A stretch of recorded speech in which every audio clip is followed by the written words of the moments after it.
Hare Krishna Krishna Krishna Hare Hare Hare Rama Rama Rama Hare Hare Hare Krishna.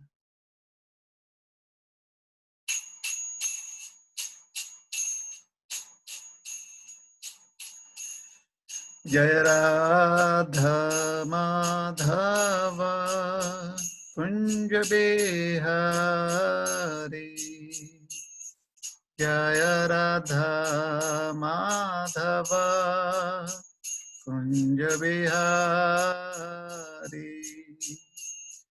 Jaya Gopi Jana Vallabha Girivaradhari Jaya Gopi Jana Vallabha Girivaradhari Shodanandana Braja Janaranjana Yashodanandana Braja Janaranjana Yamuna Tira Vanachari Yamuna Tira Vanachari Jaya Radha Madhava Kunja Bihari Jaya Radha Madhava Kunja Bihari Hare Krishna Krishna Krishna Hare Hare Hare Rama Rama Rama Hare Hare Hare Krishna Krishna Krishna Hare Hare Hare Rama Rama Rama Hare Hare Hare Krishna Krishna Krishna Hare Hare Hare Rama Rama Rama Hare Hare Jaya Prabhupada Prabhupada Srila Prabhupada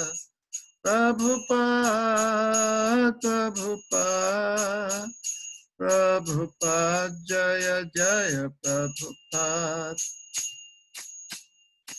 Jai Shri Harinam Sankirtan Ki Jai Srila Prabhupada Ki Jai Ananta Koti Vaishnav Bhakta Vrinda Ki Jai Jai Grantaraj Srimad Bhagavad Gita Ki Jai Jai Nitai Gaura Premanande Hari Hari Bo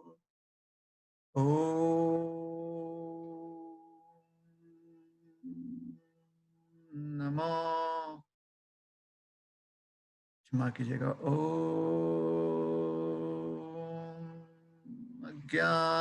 अज्ञानतिमिरान्धस्य ज्ञानाञ्जनशलाकया चक्षुरुन्मिलितं येन तस्मै श्रीगुरवे नमः श्रीचैतन्यमनोभीष्टं स्थापितं येन भूतले स्वयं रूप कदा मह्यं ददाति स्वपदान्तिकम् नमो विष्णुपादाय कृष्णप्रेष्ठाय भूतले श्रीमते भक्तिवेदान्त स्वामी निति नामिने नमस्ते सारस्वती देवे गौरवाणी प्रचारिणे निर्विशेष शून्यवादी पाश्चात्य देशतारिणे वाञ्छाकल्पतरुभ्यश्च कृपा सिन्धुभ्यैव च पतितानां पावनेभ्यो वैष्णवेभ्यो नमो नमः जय श्री कृष्ण चैतन्य प्रभु नित्यानंद श्री अद्वैत गदाधर श्रीवासादि गौर भक्त वृंद हरे कृष्णा कृष्ण कृष्ण हरे हरे हरे राम राम राम हरे हरे।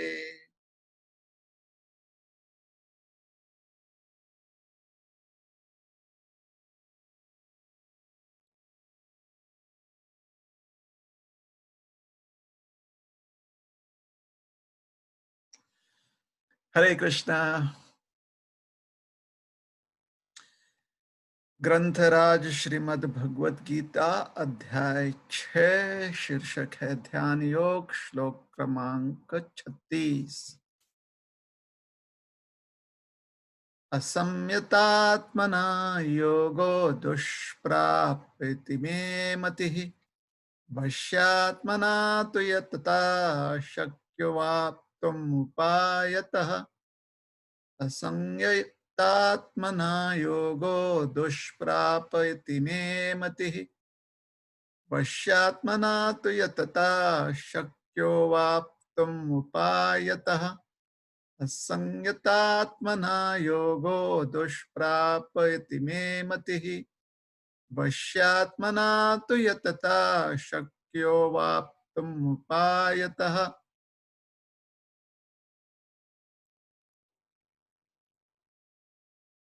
अनुवाद। जिसका मन उच्छृंखल है उसके लिए आत्म साक्षात्कार कठिन कार्य होता है, किंतु जिसका मन संयमित है और जो समुचित उपाय करता है उसकी सफलता ध्रुव है, ऐसा मेरा मत है।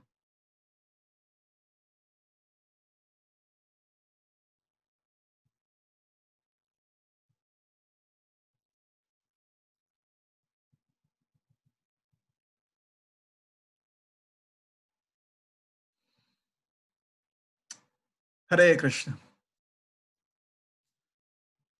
तो अर्जुन जी ने अपने मन के चंचलता के विषय में भगवान के समक्ष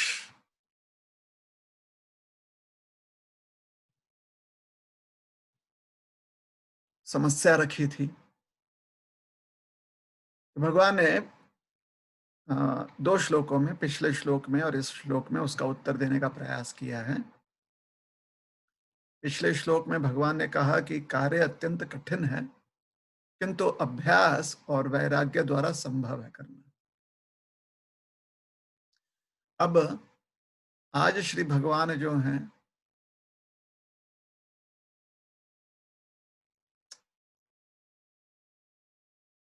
अपना मत यहां पर दे रहे हैं कि उनका मत क्या है। चलिए अब हम इस श्लोक में जो शब्द हैं उसका विश्लेषण करेंगे और फिर आवश्यक पड़े तो एक एक पद लेकर या पदानुसार जो है विश्लेषण करेंगे। असम्यता। असम्यता मतलब जो संयमित नहीं हो, जिस पर नियंत्रित नहीं है।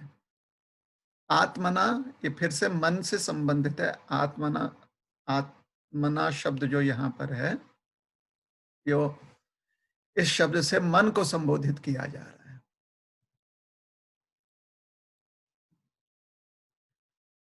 योगो, योग का अर्थ होता है आत्मा और परमात्मा का जो संबंध है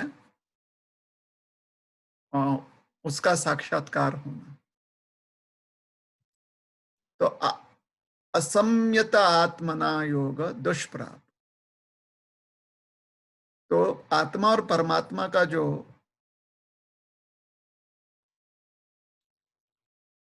घनिष्ठ संबंध का साक्षात्कार है, दुष्प्राप, कठिन हो जाता है उस व्यक्ति को, कठिन हो जाता है उसे प्राप्त करना,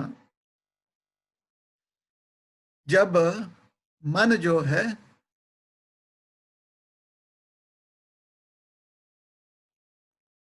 असंयत है, मन जो है अनियंत्रित है, तो संभव नहीं है।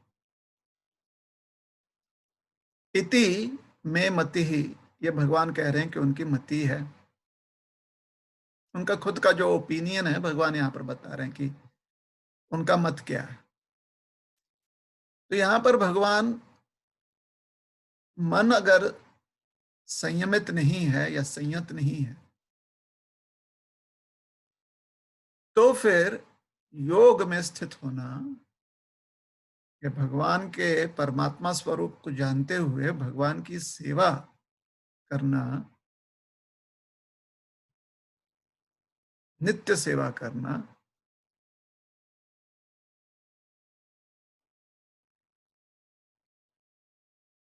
जहां पर कोई अवरोध नहीं है, निरोध नहीं है, ऐसे नित्य सेवा करना संभव नहीं है अगर आपका मन नियंत्रित नहीं है तो अभी तक तो मन के नियंत्रण के बारे में ही बात चल रही थी और अर्जुन ने कहा कि मन का नियंत्रण करना उनके लिए कठिन है क्योंकि उनका मन चंचल है।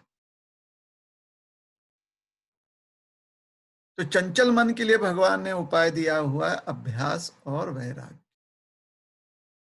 जिस पर हमने चर्चा की। अब यहाँ पर भगवान पुनः यह विषय उठा रहे हैं कि अगर आपका मन संयमित नहीं है, यहाँ पर ये नहीं कह रहे हैं कि आपका मन चंचल,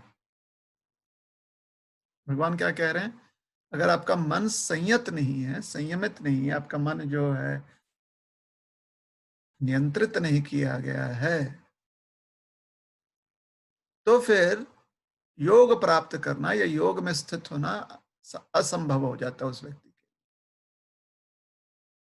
यह मत दे रहे हैं भगवान, मतलब ये आखिरी, अगर इसको लास्ट ओपिनियन कहते हैं ना, मतलब इसके परे किसी और के मत की आवश्यकता नहीं पड़ेगी।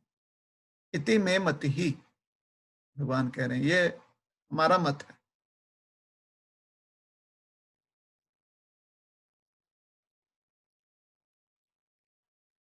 तो वो यहाँ पर मन की जो वृत्तियां हैं उसके बारे में भगवान वर्णन कर रहे हैं कि मन में वृत्तियों के कारण या चित्त के जो वृत्तियां, मतलब कहीं ना कहीं कुछ ना कुछ अभिलाषा रह जाती है संसार में सुख भोगने की या आनंद प्राप्त करने की,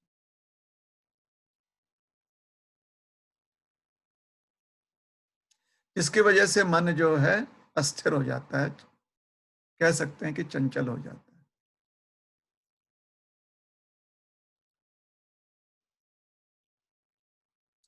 तो मन की चंचलता को शायद हम एक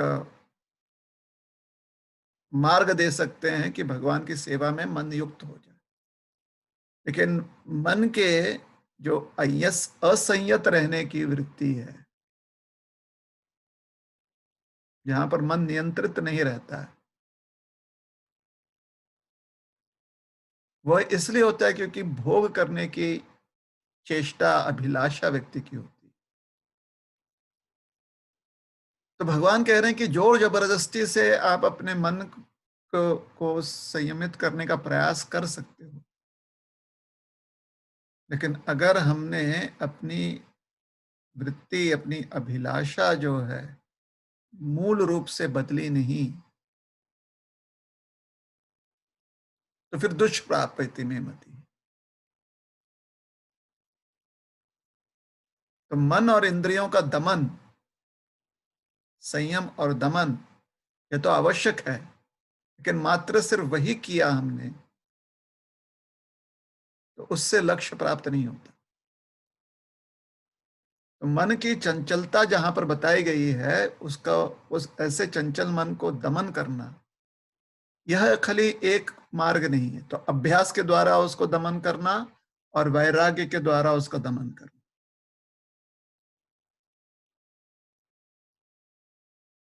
यह आवश्यक है किंतु परिपूर्ण नहीं है।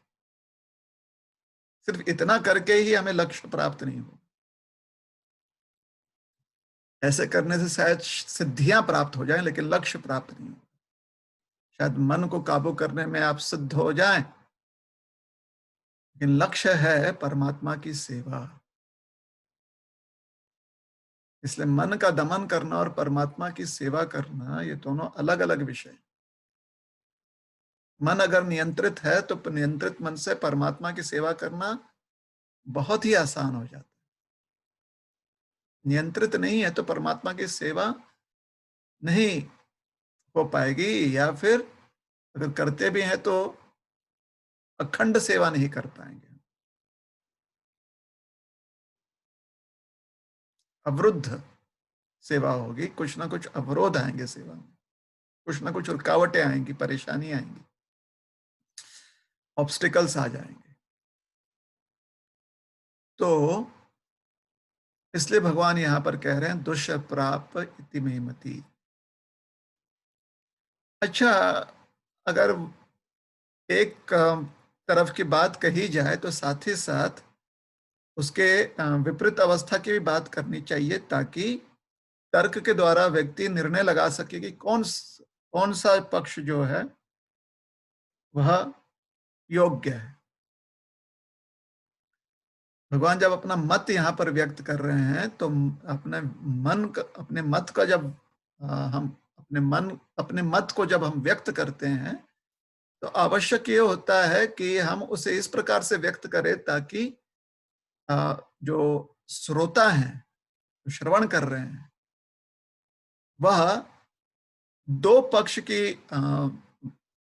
दो पक्ष का ब्यौरा करते हुए, दो पक्षों का या दो जो है दृष्टिकोणों का अ, पर विचार करते हुए, उनके बीच में भेद देखते हुए जो योग्य है अ, उसे वह अपनाए या उसे वह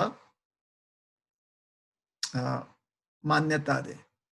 तो हमारी मान्यता तो हमने दे दी है, लेकिन हमारी मान्यता अगर अन्य लोगों ने भी मानना है तो उसको इस प्रकार से सामने रखना पड़ेगा ताकि पक्ष और प्रतिपक्ष दोनों दृष्टिकोण और दोनों के भेद दिखाई दे। तो एक तरफ तो भगवान ने जो है एक पक्ष की बात की कि अगर मन अनियंत्रित है, असंयत है, तो योग प्राप्त करना कठिन हो जाएगा।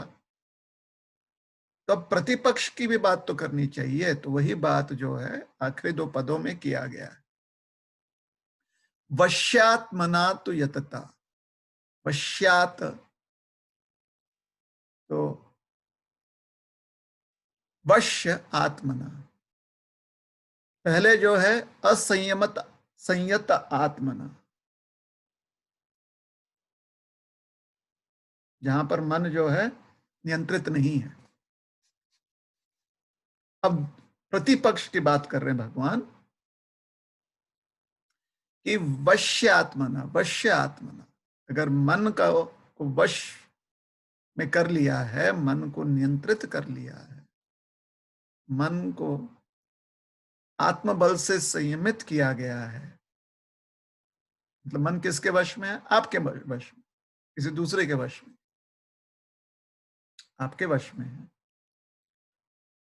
तू शब्द का प्रयोग करके भगवान यह साबित करना चाहते हैं कि यह पक्ष जो है श्रेष्ठ है, ये इनकी मत है, भगवान अपना मत दे रहे हैं।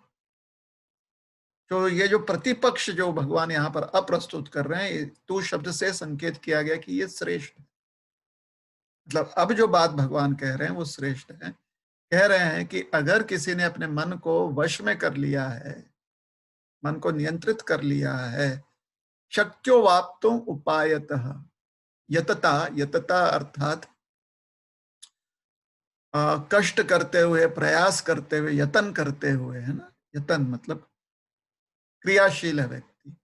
तो वश्यात्मना तो यतता, यतन करते हुए व्यक्ति जो है मन को वश में कर रहा है। यतन क्या है? उपायतः, जो उपाय बताए गए हैं। कौन से उपाय बताए गए हैं? अभ्यास और वैराग्य के उपाय बताए गए। तो उन उपायों को यतता, उन उपायों का यतन करते हुए, मतलब जैसे प्राकृत भाषा में कहते हैं जतन, जतन से मतलब सजग रहते हुए व्यक्ति और उत्साही रहते हुए, दृढ़ निश्चयी रहते हुए व्यक्ति जो है, ये सारे चीजें होती हैं यतन, यतता यतन। जब कोई यतन करता है तो सजग रहना चाहिए, तो सतर्क रहना चाहिए, सावधान रहना चाहिए, जागृत रहना चाहिए, सजग। तो सजगता के साथ उत्साह, उत्साह भरपूर होना चाहिए।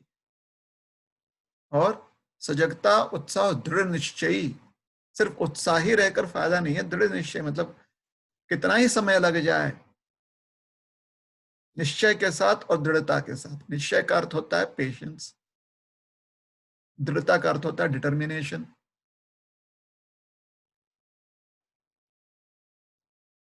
तो पेशेंस और दृढ़ डिटर्मिनेशन के साथ, दृढ़ निश्चय होते हुए व्यक्ति ने यत्न करना है। किस चीज के यत्न करना है? जो उपाय दिया गया है, अभ्यास और वैराग्य का जो उपाय दिया गया है, उस उपाय से वश्यात्मना, मन को वश में करना है। शक्य वाप्तुम, शक्य पहले क्या है? दुष्प्राप्य, नहीं हो पाएगा, नहीं मिल पाएगा। दुष्प्राप्त मतलब अत्यंत ही कठिन है प्राप्त करना, बहुत ही कठिन हो जाए। दुष्प्राप्त, नहीं के बराबर। और आप कहते हैं शक्य, संभव है। अब आप तुम का अर्थ होता है प्राप्त कर लेना। तो संभव है कि प्राप्त कर लेंगे, कष्ट करना पड़ेगा, संभव है कि प्राप्त कर लेंगे अगर मन को वश में कर लिया। कैसे? यत्न करते हुए। यत्न का अर्थ होता है सजग रहते हुए, सतर्क रहते हुए, उत्साही रहते हुए, दृढ़ निश्चयी रहते।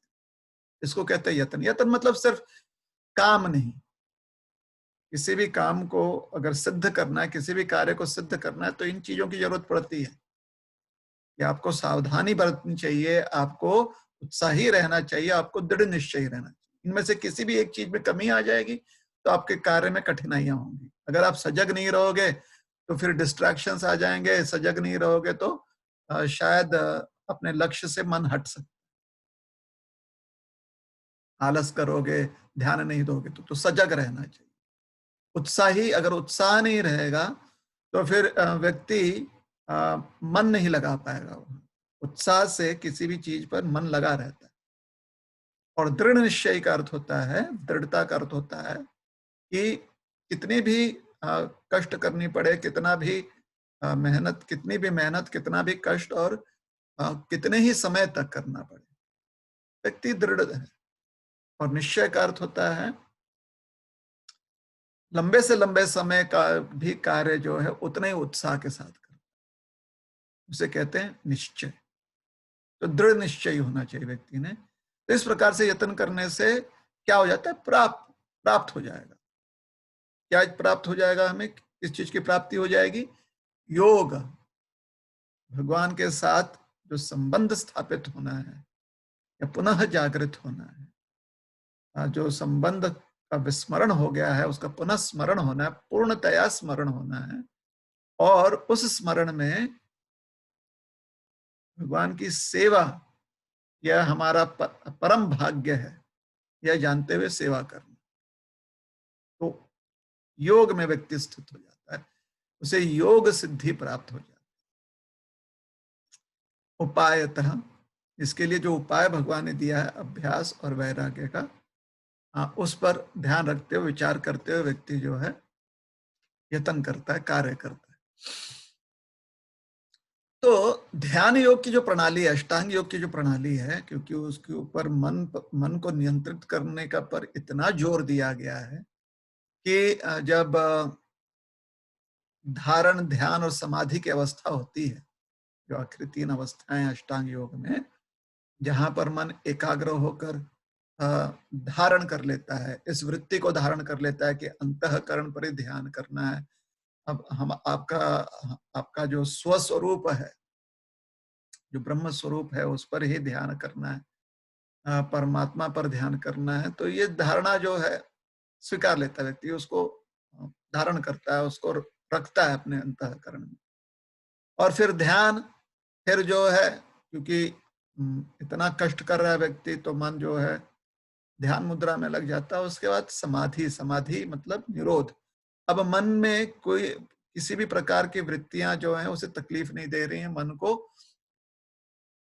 मन में विक्षेप नहीं है, समाधि। तो इन प्रणालियों में मन का विक्षेप नहीं है, मतलब कहीं पर भी मन जो है डिस्ट्रैक्ट नहीं हो रहा है, मन जो है कहीं भटक नहीं रहा है, भ्रम नहीं है, तो ये तो मन की अवस्था हो गई। और उस अवस्था में अगर परमात्मा का दर्शन भी होता है तो सिर्फ दर्शन मात्र से परमात्मा के प्रति आसक्ति नहीं होती। उसका कारण यह बताया गया है कि कभी-कभी मन में, कभी-कभी नहीं, संसार में जो भोग वृत्ति है, अगर भोग वृत्ति को हर स्तर पर परिवर्तित नहीं किया जाए, उससे विमुख नहीं हुआ जाए और सेवा वृत्ति के ऊपर बार-बार चिंतन न किया जाए, तो उसकी वजह से होता यह है कि व्यक्ति को सिद्धियां प्राप्त हो जाती,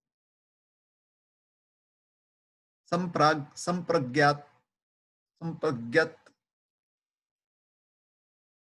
संप्रज्ञात समाधि और असंप्रज्ञात समाधि।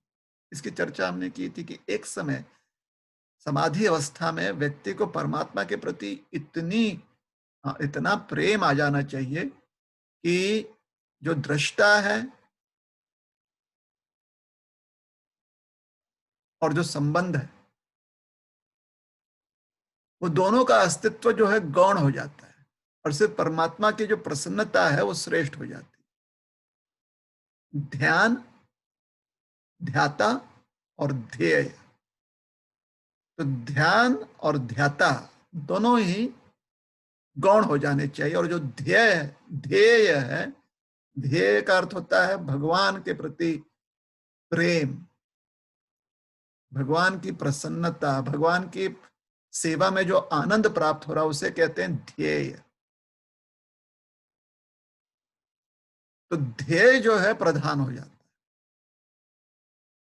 तो संप्रज्ञात समाधि में ध्येय अभी तक प्रधान नहीं हुआ है, क्योंकि जो ध्याता है, जो ध्यान है, उसका वह भी जो है अ, उसकी भी प्रधानता होती है ध्येय के साथ साथ। तो वहां पर क्योंकि ध्याता और ध्यान दोनों के प्रति जो है अभी भी ध्यान लगा हुआ है या उसके प्रति अभी भी मन लगा हुआ है, तो ध्याता अर्थात हम, ध्येय जो ध्यान अर्थात जो प्रणाली है, जिस चीज को हमने धारण किया हुआ है, जिस चीज को हमने कस के पकड़ा हुआ है मन में, वह प्रणाली ध्यान, इनकी प्रधानता जब तक मन में रहती है तो उसकी वजह से मन में एक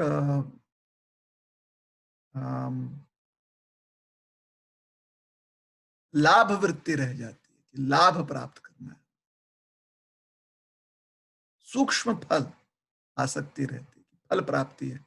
तो उस सूक्ष्म वृत्ति फलासक्ति जो है या फल प्राप्ति जो है या जो आनंद मिल रहा है, उस आनंद को ही सर्वश्रेष्ठ समझना।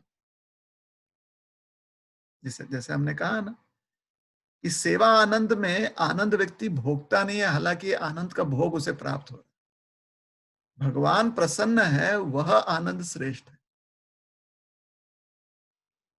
ये अभी खाली शब्दों द्वारा हम बात कर रहे हैं, जैसे एक आदर्श के रूप में बातचीत की जा रही है कि सब आदर्श शब्द हैं, लेकिन साक्षात्कार जब होता है तो भगवान इतने आकर्षणीय व्यक्ति है, मतलब इतने अद्भुत भगवान है हमारे, कि अपने आप ये सब सारे कार्य सिद्ध हो जाते हैं। किंतु जब तक भगवान के इस अद्भुतता का पूरी तरह से हमें साक्षात्कार नहीं हो जाता है, तब तक ये भेद रह जाता है ध्याता, ध्यान और ध्येय में, और वहां पर सिद्धियां आ जाती हैं। सिद्धियां अलग अलग प्रकार की होती हैं, बहुत सारी सिद्धियां होती हैं। कुछ प्रमुख सिद्धियां होती हैं, कुछ गौण सिद्धियां होती हैं। प्रमुख सिद्धियां अष्ट प्रमुख सिद्धियां मानी गई हैं। इसके बारे में पूछिएगा मत, अभी प्रश्न का जो है ना, आप में से कुछ लोग पूछ लेंगे वो अष्ट सिद्धि क्या, जरूरी नहीं है जानना, बिल्कुल ही जरूरी नहीं है। और जिसको आवश्यक है वो आप जाकर पता कर लें। योग प्रभुपाद जी अपने पुस्तकों में लिखते हैं, अनिमा, गरिमा, महिमा, प्राप्ति, वसयत इत्यादि जो सिद्धियां दी गई हैं, और बहुत सारी गौण सिद्धियां होती हैं जिसमें समय से पहले किसी चीज का ज्ञात हो जाना, या फिर अन्य योनियों की जो बीच में चर्चा होती है, वार्ता होती है, वो समझ में आना। जैसे कुछ लोग हैं, पक्षियों की वाणी समझ जाते हैं, या फिर अ, कोई भी जंतु द्वारा अगर कोई क्लेश आ रहा है तो उस क्लेश को रोक लेना। जैसे कुछ सिद्धियां हो जाती है कि लोग आपके रोग बीमारियों को दूर कर देते हैं। ये सब गौण सिद्धियां हैं, तो इसके बारे में हम चर्चा नहीं करना चाहते, क्योंकि जब व्यक्ति ये सारी चर्चा सुनता है तो उसका मन भ्रमित हो जाता है। ऐसे होते हैं क्या, मिल सकता है क्या, तो उसके प्रति लोभ लालच उत्पन्न हो जाता है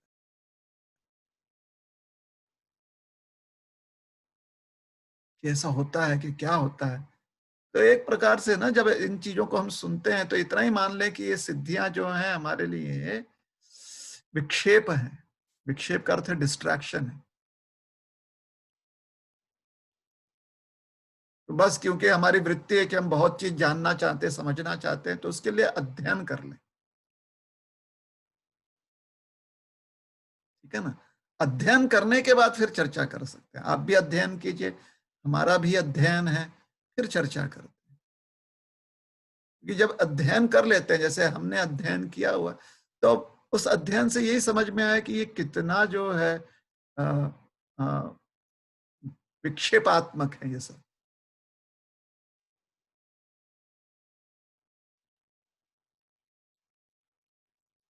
ठीक है ना? तो सिद्धियां उत्पन्न होती हैं, और क्योंकि वो फलाशक्ति थोड़ी बहुत सूक्ष्म अवस्था, सूक्ष्म रूप में, अति सूक्ष्म रूप में रह जाती है, तो फिर सिद्धियों के प्रति व्यक्ति आकर्षित। और इसी बात को यहाँ पर भगवान सिद्ध कर रहे हैं कि मन इस प्रकार से अनियंत्रित है। मतलब बाह्य जगत से मन को आपने पूरी तरह से नियंत्रित कर लिया। मतलब अब जो संसार के विषयों के प्रति आसक्ति है, अब नहीं रही, वो हमने रोक लिया। मन में जो अलग अलग कल्पनाएं थी कि इस प्रकार भोग करेंगे, उस प्रकार भोग करेंगे, हमें यह ख्याति मिलेगी, हमें इतना सम्मान मिलेगा, हमें इतना मान मिलेगा, चलो उसके ऊपर भी दमन कर लिया व्यक्ति ने। ठीक है ना? या बुद्धि जो है, बुद्धि जो अ, वैचारिक बुद्धि जिसे कहते हैं, यह वैचारिक बुद्धि क्या करती है? यह भी हमें भ्रमित कर सकती है। कैसे?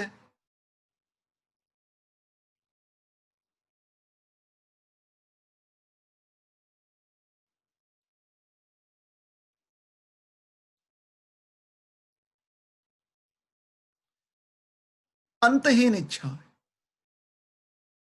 अंतहीन इच्छाओं को व्यक्त करती है बुद्धि। बुद्धि का एक कार्य है ना तर्क करना। तो मन जो है वो मदोन्मत्त हो सकता है।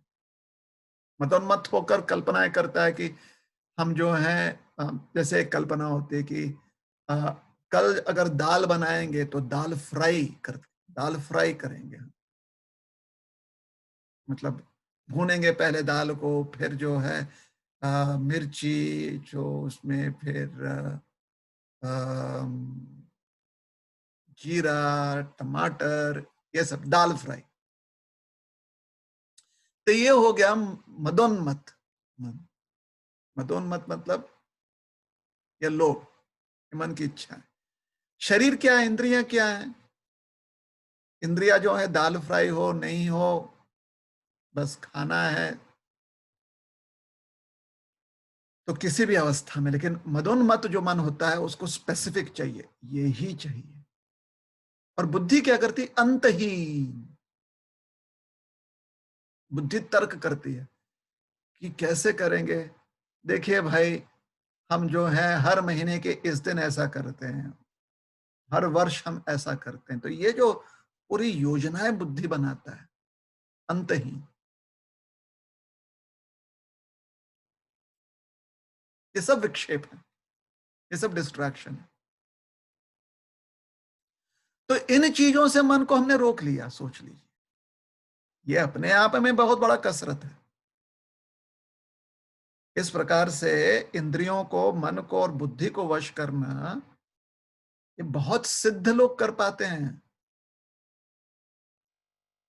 तो श्रील प्रभुपाद जी अपने तात्पर्य में लिखते हैं कि अष्टांग योग के मार्ग से अगर अपने मन, बुद्धि और इंद्रियों को नियंत्रित करना है, तो फिर मतलब वो कष्ट जो करना पड़ता है ना, वो सोचकर ही आज के युग का व्यक्ति जो है, उसकी बुद्धि थक जाए विचार करके।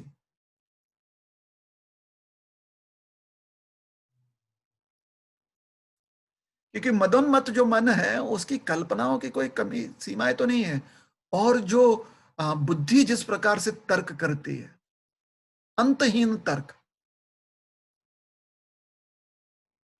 तो कब तक जो है अ, इन तर्कों से व्यक्ति मतलब कितने ही तर्क ऐसे होते हैं जिससे मन थकता नहीं, बुद्धि थकती नहीं तर्क करके। तर्क पे तर्क, तर्क पे तर्क, तर्क पे तर्क।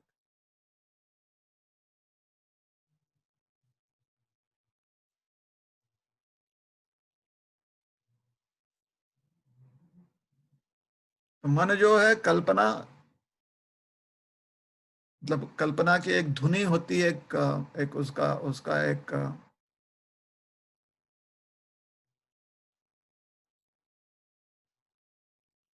मानो जैसे कि मृत्यु धुन होता है, उसके ऊपर मन जो है हमें नृत्य करवाता है कि बस कल्पना करते रहो, कल्पनाओं के में रहते हुए मृत्यु अंत में प्राप्त हो जाएगा।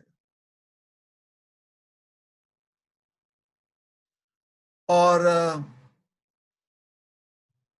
बुद्धि, बुद्धि का तर्क, तर्क करती है बुद्धि, कभी कभी बड़ा ही दुष्ट तर्क करती है बुद्धि। कभी कभी क्या, अक्सर दुष्ट तर्क। क्यों, कैसे, कब, कहां, ये हम सब जानते हैं। इसके बारे में चर्चा बहुत हो चुकी है, चर्चा आज करेंगे नहीं। मतलब जो अनिष्ट है वैसा तर्क, कि हाँ बात तो सब समझ में आ रही है, लेकिन विश्वास कैसे करें, ऐसा होता है क्या? तो लगता है कि ये जिज्ञासा है, लेकिन ये जिज्ञासा नहीं है, ये अनिष्ट तर्क है, जिससे हमारे अनिष्ट हो जाए। हमारी बुद्धि कभी तर्क ये नहीं करती है कि अरे ऐसा हो जाएगा तो कितना लाभ मिलेगा।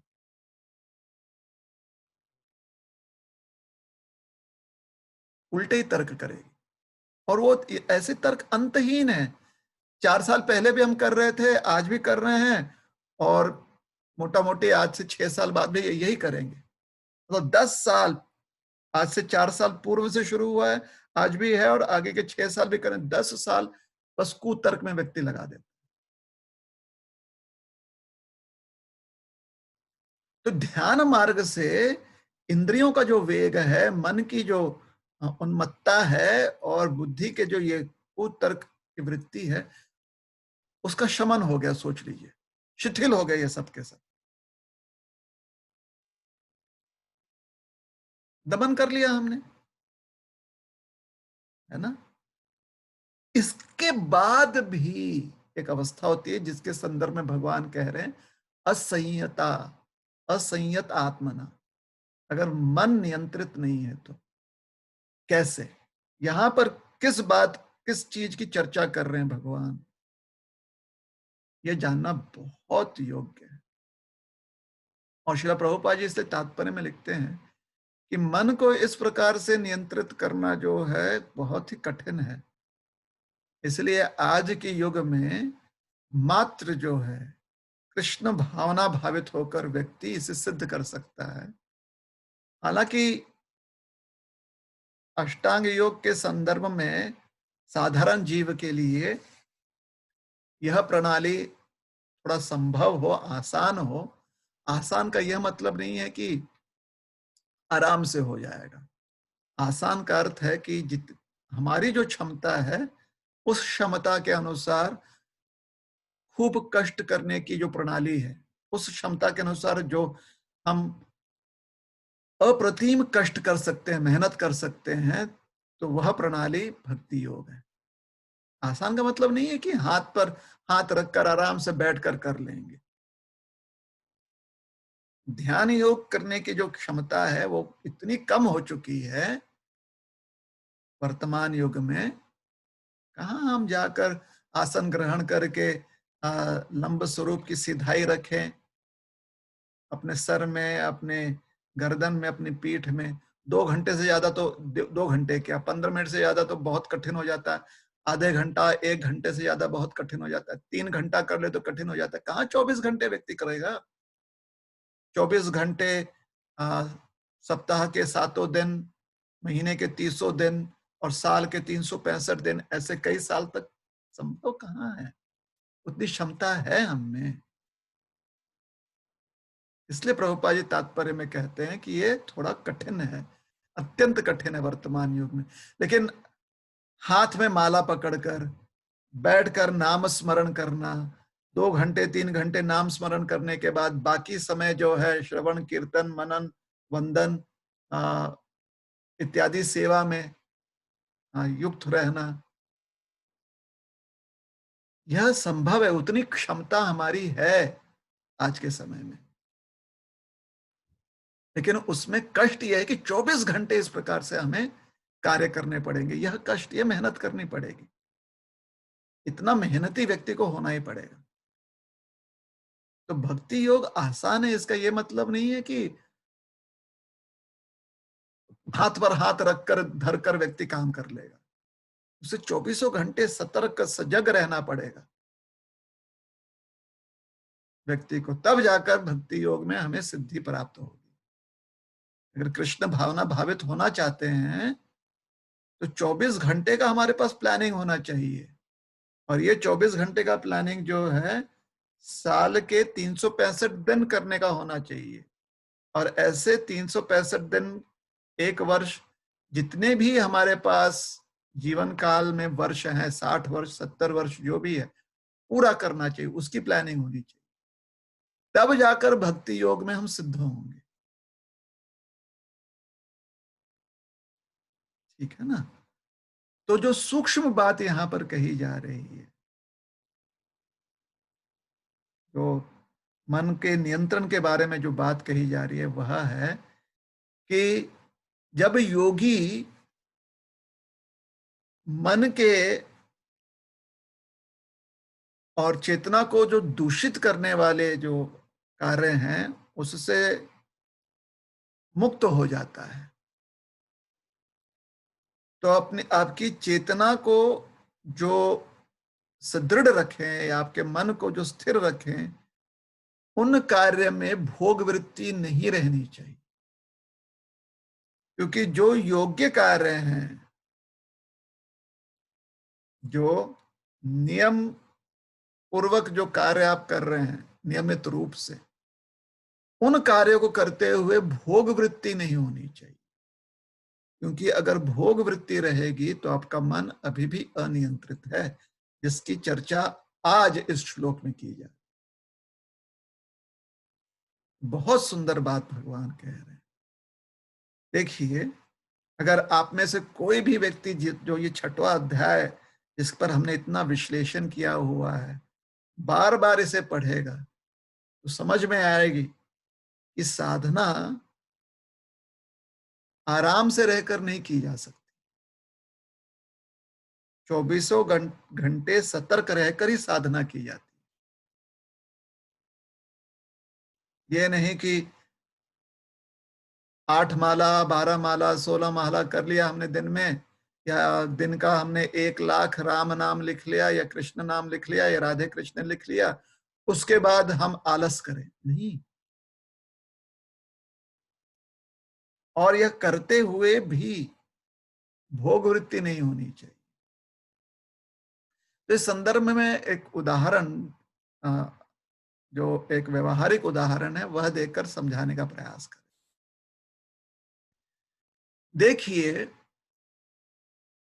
अगर योग साधना करनी है तो कई चीजें होती हैं जो त्यागनी पड़ती हैं और किन्हीं चीजों को अपनाना पड़ता है ना। जैसे अष्टांग योगी भी है, कभी ना कभी तो उसे भोजन ग्रहण करना ही है ना। चाहे वो 15 दिन में एक बार करे, महीने में एक बार करे, दिन में एक बार करे, जो भी है, भोजन तो ग्रहण करनी है। तो भोजन कहा गया है कम से कम निरामिष होना बहुत आवश्यक है। फिर भोजन में अन्य भी जो रजोगुणी तमोगुणी पदार्थ हैं वो नहीं होने चाहिए, लेकिन निरामिष होना अर्थात मांसाहार निषेध है। किसी भी योग प्रणाली में निषिद्ध माना गया मांसाहार। ठीक है, आप शाकाहारी भोजन खा रहे हैं, सोचिए शाकाहारी भोजन में आप खाते हैं रोटी और नमक, रोटी दाल, रोटी या सब्जी। तो रोटी या सब्जी का जो स्वाद है उसके प्रति भी अगर आप आसक्त हो जाएंगे उस स्वाद को, तो वो स्वाद के प्रति जो आसक्ति है उसके वजह से मन में वृत्तियां उत्पन्न होती हैं, चित्त में वृत्तियां उत्पन्न होती हैं, भोग करने की वृत्ति होती है कि यह स्वाद। तो एक योगी के लिए जो योग्य भोजन है वो भी ग्रहण करते हुए स्वाद मिलता है, लेकिन स्वाद की वजह से मन में राग उत्पन्न नहीं होना चाहिए, मन में आसक्ति नहीं उत्पन्न होनी चाहिए। आज अच्छा स्वाद मिल गया दाल का, कल मिला था चावल का, कल मिला था सब्जी का, परसों मिलेगा किसी और चीज का, आमटी का, दाल के पानी का। तो जब स्वाद ग्रहण कर रहे हैं उस समय उस स्वाद का आस्वादन करते हुए, ऐसे नहीं कि उसे त्यागना है। हाँ, इस बात से यह भी है कि मन की चंचलता जो है उससे ज्यादा महत्वपूर्ण है, मन की चंचलता को कम करने से ज्यादा महत्वपूर्ण है मन के असंयम को दूर करना। दोनों में अंतर है। चंचल मन जो है, मन की जो चंचलता है, मन जो कार्य करता है कि चंचल मन जो है अलग अलग विषयों पे जाता है, तो उसको आप डवटेल कर सकते हो, उसको आप कृष्ण भावना भावित कर सकते हो, उसको आप अ, आध्यात्मिक सेवा में परिवर्तित कर सकते हो। लेकिन मन की जो वृत्ति है कि वो असंयत रहता है, असंयमित रहता है, अनियंत्रित रहता है, इस वृत्ति को हमें त्यागनी है, इस वृत्ति को दमन करना है। तो अर्जुन ने जब चंचलता की बात की तो भगवान ने कहा कि उसके बारे में चिंतन मत करो, अभ्यास और वैराग्य से वह चीज जो है दूर चली जाएगी, वह चीज जो है कम हो जाएगी या परिवर्तित हो जाएगी चंचलता। लेकिन मन को अनियंत्रण, अनियंत्रित जो मन है, और अनियंत्रित मन के यहां पर अब चर्चा कर रहे हैं कि अनियंत्रित मन वह है जो भगवान को भोग लगाकर प्रसाद प्राप्त है, उस प्रसाद में जो स्वाद है उस स्वाद के प्रति आसक्ति जो निर्माण हो जाती है, यह अनियंत्रित मन का कार्य है। तो आपने जो भी अनावश्यक है, जो भी अयोग्य है, वो चीजें खाना बंद कर दिया, उसके प्रति जो मन आकर्षित था उसको भी दमन कर दिया आपने। तो जो योग्य ग्रहण कर रहे हैं, जो योग्य कार्य कर रहे हैं, उसमें भी आसक्ति निर्माण नहीं होनी चाहिए। तो क्या हम पूरी तरह से निरासक्त हो जाए, मतलब किसी भी चीज को का स्वाद मिले तो उसे त्याग दें, ऐसी बात नहीं कही गई है। मन की चंचलता है ना, मन को किसी न किसी विषय में लगना ही है ना। तो मन को अ, मन की जो चंचलता है उसको आप डवटेल कीजिए, उसको आप परिवर्तित कीजिए, विषय परिवर्तन कीजिए, क्योंकि मन की चंचलता को पूरी तरह से रोकना, वृत्ति या इच्छा जो है परिवर्तित करना, इच्छा को त्यागना नहीं है। मन दर्पणी है ना, मन इच्छाओं को जो है वह रिफ्लेक्ट करता है ना। उस रिफ्लेक्शन के कारण अलग अलग रिफ्लेक्शन है, बहुत सारे विषय जो हैं मन पर पड़ रहे हैं इच्छा की वजह से, तो मन जो है अस्थिर हो जाता है और फिर मन अधिक चंचल हो जाता है। लेकिन मन जो है उसकी उसका कुछ ना कुछ तो उसका स्वरूप होता है ना मन का, चाहे भौतिक ही हो, लेकिन जब तक शरीर है तो मन रहेगा ही। तो मन को निष्क्रिय नहीं कर सकता व्यक्ति, मन कोई ना कोई वो क्रियान्वित रहेगा मन। तो अगर क्रियान्वित का अर्थ है कि मन कहीं ना कहीं लगने का प्रयास करेगा विषयों में, तो भगवान के संदर्भ में इतने विषय हैं, जैसे भगवान की सेवा करना, मंदिर में झाड़ू लगाना, मंदिर में पोछा लगाना, अलग अलग जो भगवान को भोग लगाते हैं बर्तन उनको साफ रखना, ऐसे बहुत सारे विषय हैं जिस पर मन लगाया जा सकता है। सोचिए आप बर्तन धो रहे हैं, बर्तन धोने में आपको आनंद आ रहा है कि बर्तन कितने अच्छे से हमने चमका दिया। अब वह राग, वह आसक्ति निर्माण हो जाए कि मुझ जैसा कोई और चमकाता नहीं, या मैं जब चमकाता हूं तो मन लगाकर चमकाता हूं, यह आसक्ति। या दाल का स्वाद जो आप ग्रहण कर रहे हैं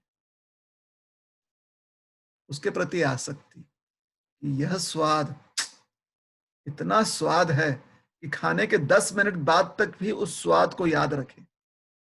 यह जो राग उत्पन्न होता है, यह जो आसक्ति उत्पन्न होती है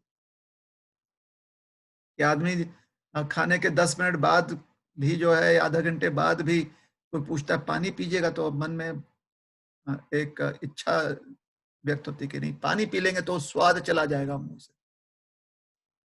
आधे घंटे तक दाल के स्वाद को याद रखना, इसे कहते हैं राग आसक्ति। जबकि दाल क्या है?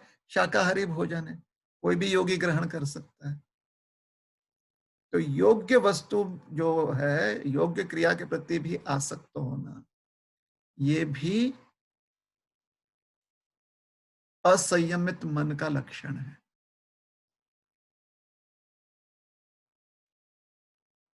ये भी उच्छृंखल जिसे कहा गया, असंयत मन, उसका लक्षण।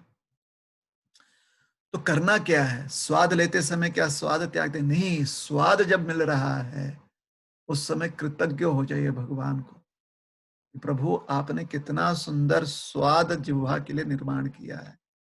और जैसे ही भोजन समाप्त हो जाए, कृतज्ञता व्यक्त करके अगले विषय में, अगली सेवा में मन लगाएं।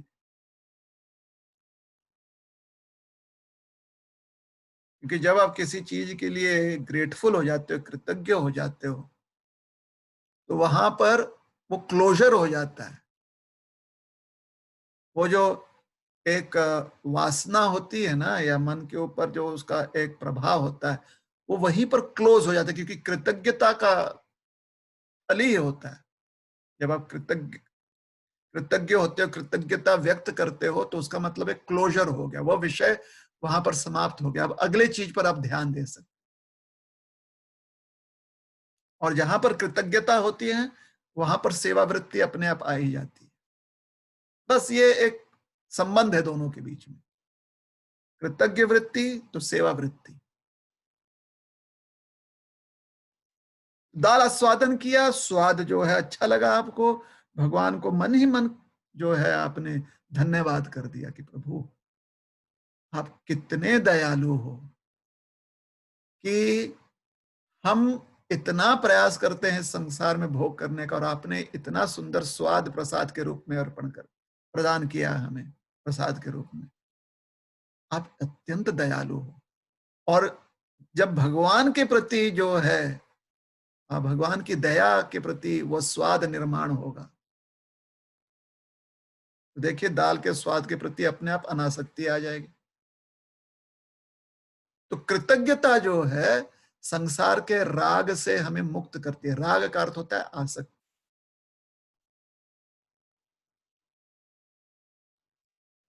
उसी प्रकार से जब बर्तन साफ कर रहे हैं और बहुत चमक रहा है, मन में भगवान के प्रति कृतज्ञ होना चाहिए कि आपने ये अवसर दिया कि बर्तन साफ करें, और इतने मन से साफ करें कि हमारा हृदय भी जो है चमकने लग रहा है, हृदय भी स्वच्छ हो गया।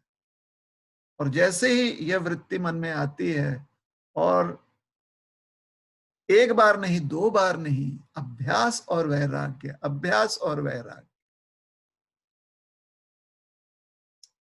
इसको दिन प्रतिदिन, क्षण प्रति क्षण जो है, इस व्यवहार को अपनाते हुए हमें सेवा करते रहनी चाहिए, साधना करते रहनी चाहिए।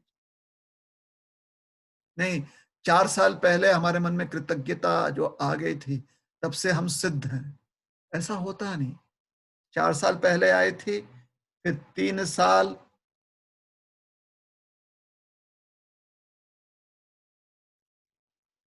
64 दिन पहले भी आनी चाहिए, 3 साल 63 दिन पहले भी आनी चाहिए, 3 साल 62 दिन पहले भी आनी चाहिए।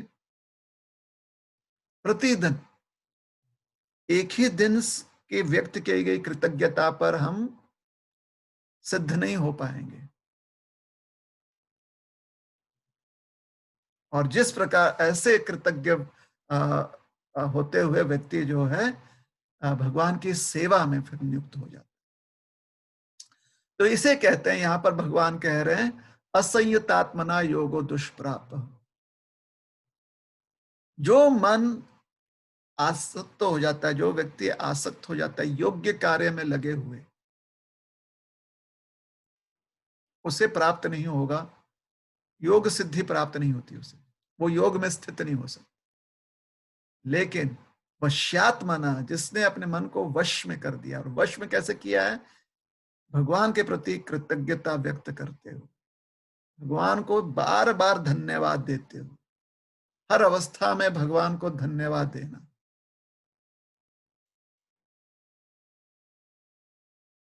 तो उसमें स्वाद का भी आस्वादन होता है, आप टेस्ट कर सकते हो, आपको दाल अच्छी लगी कोई बात नहीं, बहुत अच्छी बात है, लगनी भी चाहिए, भगवान का प्रसाद है।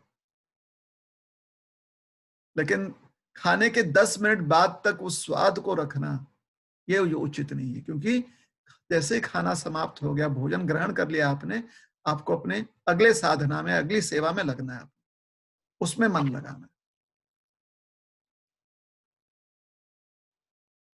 तो जहां पर थोड़ा सा सुख आनंद प्राप्त हो रहा है, उसके लिए भगवान के प्रति कृतज्ञ होना, तो इस प्रकार से अपने मन को वश में कर लेता है। शक्यो वाप्तुम, उसके लिए संभव हो जाता है कि वह अपने योग साधना में सिद्ध हो जाए, पूरी तरह से भगवान के प्रति मन आसक्त हो जाए। और यही तो हमारा लक्ष्य है कि हम पूरी तरह भगवान के प्रति जो है मन को आसक्त करना चाहते हैं। तो यतता, तो यतन करना है। तो अगर अपने मन को इस ऐसे वृत्तियों में भी मन को वश में रखना है, तो यतन, यतन क्या करना है, किस प्रकार से यतन करना है हमने? उपाय, तो जो उपाय दिया गया, अभ्यास करते रहिए। रोटी का स्वाद मिल गया, अच्छा लगा, पराठा का स्वाद अच्छा लगा, भगवान को जो भी छोले भटूरे का स्वाद अच्छा लगा, धन्यवाद दे दीजिए। भोजन समाप्त हो गया, जल ग्रहण कर लिया, मुंह धो लिया, अपने मुख प्रक्षालन कर लिया, सेवा में लग जाइए। जिस प्रकार से जब स्वाद मिला था छोले का, तो मन लगाकर उसे खा रहे थे, उसी प्रकार से अगले ही क्षण भगवान के मंदिर में अगर झाड़ू लगा रहे हैं, तो झाड़ू लगाने का स्वाद ग्रहण कीजिए और उसमें मन लगाइए। फिर वह हो गया, मंदिर ठीक से साफ कर लिया आपने, तो फिर आप गीता का अध्ययन कीजिए, अगली सेवा शुरू कर दीजिए। किसी भी प्रकार से मन को किसी काल्पनिक जगत में मत रहने दीजिए, मन को पुनः उन्मत्त मत होने दीजिए, मन को किसी स्पेकुलेशन में या इमेजिनेशन में मत जाने दीजिए, कुतर्क में या बुद्धि जो है। जब भी मन कह रहे हैं ना यहाँ पर, तो मन, इंद्रिया और बुद्धि तीनों का समावेश करके मन कह रहे हैं, है ना? तीनों ही समझ लीजिएगा। तो आ,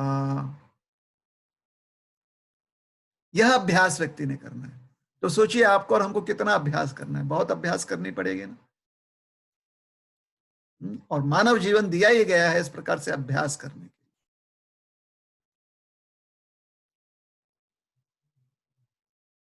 कृष्ण भावना जो है, कितना ही एक बहुत ही सुंदर प्रणाली है कि यहाँ पर यह अभ्यास जो है हमारे क्षमताओं के अनुसार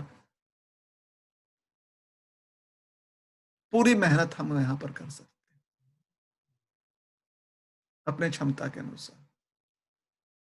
इसलिए नाम संकीर्तन और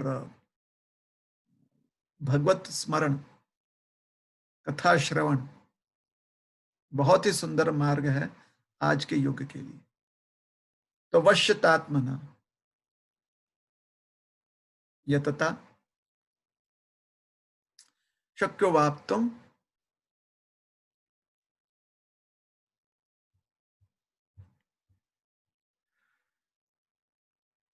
उपायतः। उपाय अभ्यास और वैराग्य का उपाय जो भगवान ने पहले पिछले श्लोक में दे दिया। अब इसके बाद भी देखिए अर्जुन जी कितना, मतलब अर्जुन जी के प्रति हम कितने ऋणी हैं। अब जो अगला प्रश्न अर्जुन जी पूछेंगे बड़ा ही योग्य प्रश्न है, और वह प्रश्न सिद्ध करता है कि कैसे जितने भी अलग अलग दृष्टिकोण और शंकाएं उत्पन्न हो सकती हैं, संदेह आ सकते हैं, सबका निवारण कर दिया गया है श्रीमद् भगवत गीता में जब भगवान उत्तर देते हैं। तो अर्जुन जी अब आगे जो है मन संदर्भ में, मन के चंचलता और मन के संयम के संदर्भ में संतुष्ट हैं। अब अगला प्रश्न पूछेंगे कि समय से संबंधित, समय अगर कम पड़ गया, समय पूरा नहीं हुआ तो फिर क्या हो। तो इसकी चर्चा हम अगली बार करेंगे, जब अगली बार गीता पाठ करेंगे, शायद कल भगवान के कृपा से, आशीर्वाद से कल ही शायद अगले श्लोक जो हैं, कुछ श्लोक जहां पर अर्जुन जी कुछ और प्रश्न पूछ रहे हैं उस पर चर्चा करेंगे। तो यहाँ पर रुकते हैं, ठीक है। और यहाँ पर एक प्रकार से ध्यान योग तो या अष्टांग योग की व्याख्या तो भगवान ने कर ही दी थी, वो तो पहले ही हो चुकी थी, लेकिन उसके भी जो सूक्ष्म कुछ और अंडरस्टैंडिंग थे, कुछ और समझ थी, उस पर भी चर्चा हो गई है अब। और इन चर्चाओं में यह सिद्ध हुआ है कि ध्यान योगी को भी भजन करना बहुत आवश्यक है। भक्ति योग में सबको स्थित होना, ध्यान योगी को भी स्थित होना है, कर्म योगी को भी स्थित होना है, भक्ति योगी को भी स्थित होना है, ज्ञान योगी को भी स्थित होना है। ये पहले ही सिद्ध हो चुका है। पहले जो है कर्म योग, ज्ञान योग के बारे में सिद्ध हो चुका है, अब ध्यान योग के संदर्भ में भी यह सिद्ध हो गया है। और भक्ति योग तो पहले से ही, भक्ति योगी तो पहले से ही भक्ति योग में लगा हुआ है, अब खाली उसे भक्ति योग में सिद्ध होना है। तो भगवान का नाम स्मरण, नाम जो है भजन कीर्तन अच्छे से करते रहें। श्री प्रभुपाद जी ने हमें कितना सुंदर, हम पर कितनी कृपा की है कि यह अनमोल प्रणाली हमें प्रदान की है, विशेष करके कलयुग में। तो भगवान की भक्ति में ही सेवा में लगे रहें, नाम संकीर्तन करते रहें, नाम भजन करते रहें। हरे कृष्ण। तो कमेंट सेक्शन का प्रयोग करते रहिए, अपने अभिप्राय देते रहिए, अपने फीडबैक देते रहिए, अपने कमेंट्स देते रहें। ओ,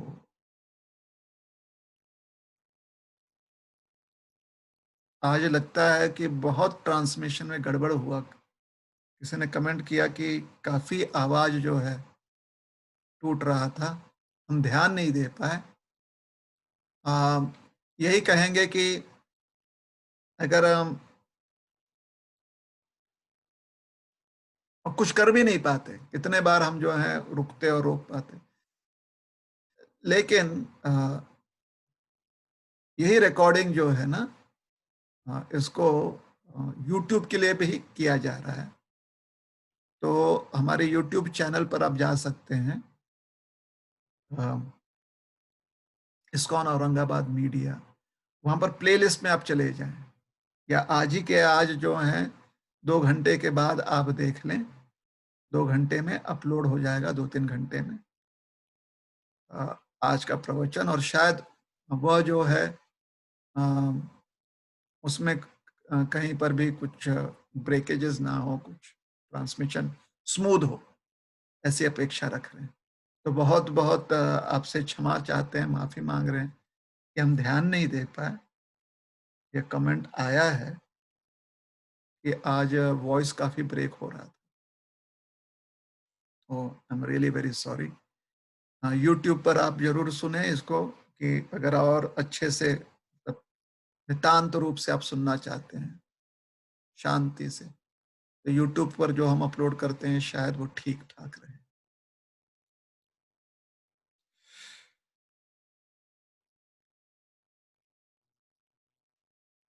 प्रश्न है कि जब हमारी कोई आलोचना करता है तो हमारा मन दुखी हो जाता है, तो हम क्या करें? अगर अष्टांग योग के दृष्टिकोण से देखा जा रहा है, तो इस बात को अष्टांग योग के शुरुआत में ही इसका शमन करना आवश्यक है। जब व्यक्ति आसन ग्रहण करता है, तो आसन ग्रहण करना मतलब आपने अपने आप को स्थिर करना। तो अगर आपके मन में ये बातें रहेंगी, आलोचना, किसी ने आलोचना की है, तो फिर आपका शरीर स्थिर नहीं रह पाएगा, क्योंकि अंदर बहुत आक्रोश होता है।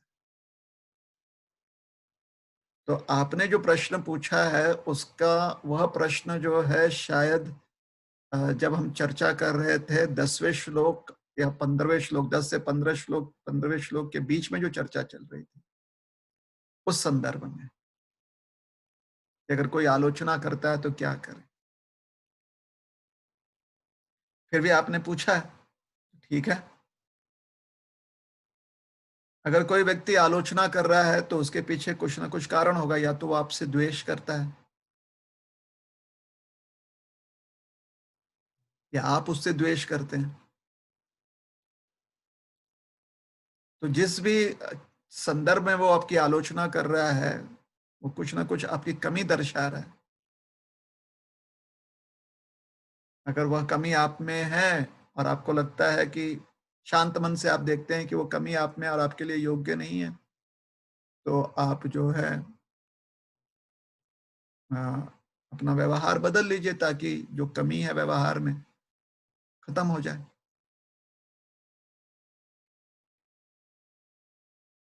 तो ऐसे कहावत है लोक में, जैसे बहुत सारी कहावतें होती हैं ना संसार में, कहावत है कि आप हर व्यक्ति के जीवन में कम से कम एक आलोचक होना चाहिए, क्योंकि फिर अ, उस वजह से वो अपने जीवन में सुधार लेकर आ सकता है। क्योंकि आलोचक हमेशा हमारी गलती देखता है,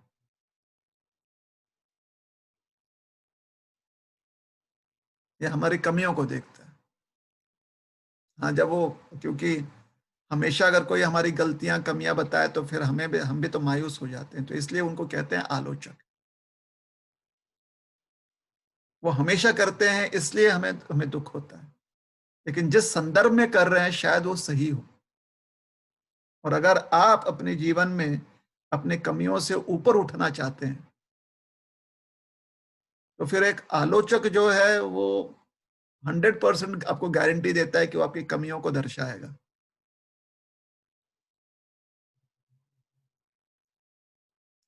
तो अगर आपके मन में जो है इतनी क्षमता है, आपका हृदय जो है इतना मजबूत है, स्ट्रांग है, कि आप अपनी कमियों का सामना कर सकते हो और अपने जीवन में बदलाव ला सकते हो, तो फिर जो भी आलोचना की जा रही है उससे आपको लाभ ही होने वाला है। और अगर आप में वो क्षमता नहीं है, तो विचार कीजिए कि उतनी क्षमता लानी है क्या? उतना अपने आप को, अपने हृदय को मजबूत करना है, ताकि आप अपने कमियों को देख सकें। बुद्धिमान व्यक्ति और जो योग्य बुद्धि है, वो तो यही कहती है कि हमें अपने कमियों को देखना चाहिए। ठीक है? तो ये एक दृष्टिकोण हो गया। दूसरी बात, अगर कोई व्यक्ति आपसे बहुत द्वेष करता है, तो ऐसे वातावरण में रहना जो है वो योग्य नहीं है। नेगेटिव जहां पर भी वाइब्रेशंस ज्यादा हो तो अच्छी बात नहीं, उससे व्यक्ति मायूस हो जाए, दूर रहिए। और एक चीज हो सकता है कि सामने वाला आपका आलोचक है लेकिन उसके मन में द्वेष नहीं है। वो चाहता है कि आप अपने जीवन में कुछ परिवर्तन ले आए जिससे आपको लाभ मिले, लेकिन शायद हमारे मन में उसके प्रति द्वेष हो सकता है। और क्योंकि हमारे मन में उसके प्रति द्वेष है तो उसकी बात हमें खटकती है। तो अगर हमारे मन में द्वेष है तो वो हमारे लिए खतरा है। तो अपने मन से द्वेष निकाल देना चाहिए। द्वेष निकालने की प्रणाली जो है वो साधना भक्ति में दी गई है ना। तो द्वेष निकाल, अपने मन से किसी के प्रति द्वेष जो है निकालने के लिए जो भी योग्य है वो कीजिए। ठीक है। तो पहले दृष्टिकोण यह है कि क्या हमारे जीवन में अपनी कमियों का सामना हम करना चाहते हैं, और सतबुद्धि यही कहती है कि हमें वो सामना करने का प्रयास करना चाहिए। दूसरी बात, जहां पर ज्यादा द्वेष हो वहां पर क्यों रहना, दूर रहिए। तीसरी चीज, अगर हमारे मन में द्वेष है तो हर किसी की बात हमको जो भी कोई कुछ कहेगा हमारे बारे में तो हमें वो खटकेगी बात, हमें बुरा लगेगा, तो वो बात बुरी लगेगी हमें। फिर अपने से द्वेष को हटाइए। देखिए, अपने आप धीरे धीरे ऐसे अभ्यास करते रहेंगे आप, तो इन चीजों से दुखी नहीं होंगे। ठीक है। मन दुखी होना मतलब मन कमजोर है।